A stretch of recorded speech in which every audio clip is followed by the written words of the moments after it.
আশা করি সবাই খুব ভালো আছেন।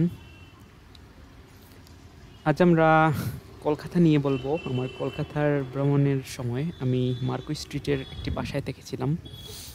তো মার্কুই স্ট্রিট এলাকায় প্রথম আমি যখন হাঁটতে বের হই, তখন এরিয়াটির আশপাশ খুব পরিচিত মনে হয়। বাঙালি মানুষে এই মার্কুই স্ট্রিট অংশ ভরপুর।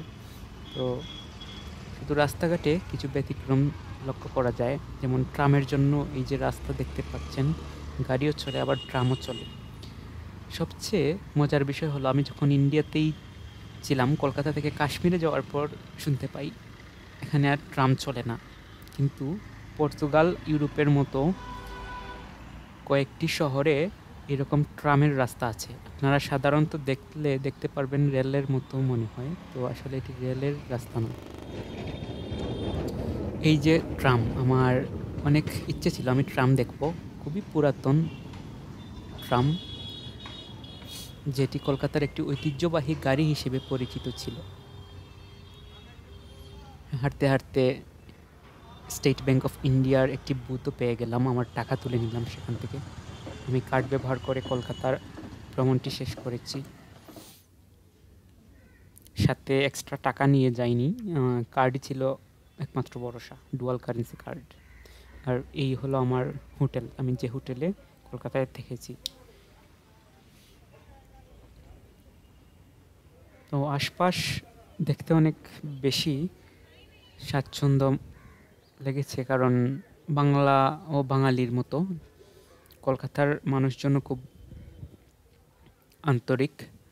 তবে খুব ক্রাইসিস সময়ে আমি ভারতে ভ্রমণ করি, আর এই ভ্রমণের পরেই ভিসা দেওয়া বন্ধ হয়ে যায়। আমি যাওয়ার সময় ঠিক ভিসার জটিলতা অনেককে ফেস করেছে, কিন্তু আমি আগে থেকে ভিসা পাওয়াতে আমার কোনো প্রবলেম হয়নি। আমি 2024-এর শেষ দিকে ভ্রমণ করে আসি। আর মূল টার্গেট ছিল কাশ্মীর, কিন্তু তার আগে আমি 3 দিন কলকাতা দেখে নিই। আমার ইচ্ছেই ছিল কলকাতা মিস করব না, তাই কাশ্মীর যাওয়ার আগে কলকাতার অংশটি শেষ করি।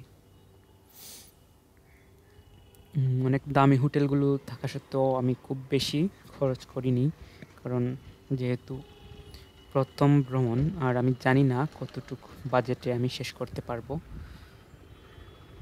তো আলহামদুলিল্লাহ আমি খুব ভালো করে আমার ভ্রমণটি শেষ করে দেশে ফিরতে পেরেছি। পরবর্তী সময়ে অনেক ভ্রমণ কঠিন হয়ে যায় বাংলাদেশি মানুষের সাথে। তো